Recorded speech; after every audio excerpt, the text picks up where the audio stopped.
திமுகவோட தேர்தல் அறிக்கையை நம்மளே நம்ப மாட்டோம். இதெல்லாம் எப்படித்தான் மக்கள் நம்பி ஓட்டு போடுறாங்கன்னே தெரியல. ஐயா வணக்கங்க. வணக்கம் வணக்கம், உட்காருங்க. தம்பி பேர் என்ன?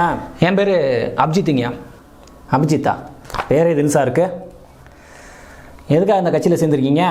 மக்களுக்கு சேவை பண்ணுங்கய்யா. எளிய மக்கள், ஒடுக்கப்பட்ட மக்களுக்காக ஏதாச்சும் நல்லது பண்ணணும்னு நான் கட்சியில் சேர்ந்துருக்கீங்க. சேவை பண்ணுறதுக்கா? இங்கே இருக்கவனே நாங்கள் அதெல்லாம் பண்ணுறதில்ல, வேணா சேவைலாம் பேசிக்கிட்டு இருக்கேன்.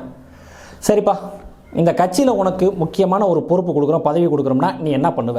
எனக்கு பொறுப்பு கொடுத்தா இந்த பொறுப்பை பயன்படுத்தி இந்த கனிம வள கொள்ளைக்கு எதிராக போராடுவேங்க.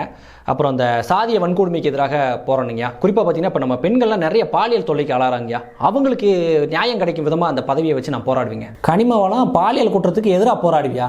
டேய், எவன்டா அவனை உள்ளே விட்டது? கட்சியோட கொள்கையே என்னன்னு தெரியாமல் வந்திருக்காங்க. மரியாதை எந்திரிச்சு வெளியே போயிரு, இல்லைன்னா அடிச்சே கொண்டு வந்தா நாயே, மரியாதை ஓடி போயிரு. எங்கே யாருக்கு உழ வைக்க பார்க்குற? கட்சியோட கொள்கை தெரியல, கோட்பாடு தெரியல, வந்துட்டான் என் நேர்காணலுக்கு. போகடா முதல் வெளியே. இந்த மாதிரி இவன மாதிரி ஆள்லாம் உள்ள விட்டேன் மவனே, நீ இருக்க மாட்டடா.